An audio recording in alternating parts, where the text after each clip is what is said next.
Hi అండి. Welcome to one more mini vlog. Healthy recipe ఇవి రాగి వీట్ చపాతీ ఎలా ప్రిపేర్ చేసేద్దాం చూద్దాము. అందులోకి నేను పప్పు కర్రీ పెట్టుకుంటున్నాను.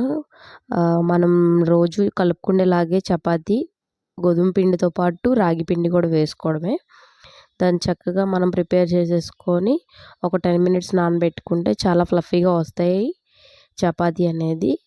ఇది సేమ్ క్వాంటిటీ కిందే కలుపుకుంటున్నాను. కొంచెం ఆయిలు, సాల్టు, హాట్ వాటర్‌తో. మీరు కూడా ఇలాగే ప్రిపేర్ చేసుకోండి. చాలా హెల్తీగా ఉండిద్ది. రాగి పిండి మనం తినాలంటే చాలా ఇష్టం ఉండదు కదా చాలామందికి. ఇలా ప్రిపేర్ చేసుకుంటే చపాతీతో పాటు నైట్ టైం డిన్నర్ చేసేయచ్చు. అందుకని హెల్తీ రెసిపీ అని అన్నాను. చాలా బాగా వచ్చాయి చపాతీ అయితే. మనం దాన్ని ఒక 10 మినిట్స్ నానబెడితే ఫ్లఫీగా వస్తాయి చపాతీ అనేది. చక్కగా ఇలాగ మనం చపాతీ చేసుకున్నట్టు చేసేసుకొని చక్కగా కాల్చేసుకోవడమే లైట్ హీట్లో పెట్టుకొని. మన ఛానల్ ఫస్ట్ టైం చూసేవాళ్ళైతే తప్పకుండా సబ్స్క్రైబ్ చేసుకోండి. చక్కగా ఇలా ప్రిపేర్ అయిపోయింది. Thank you for watching.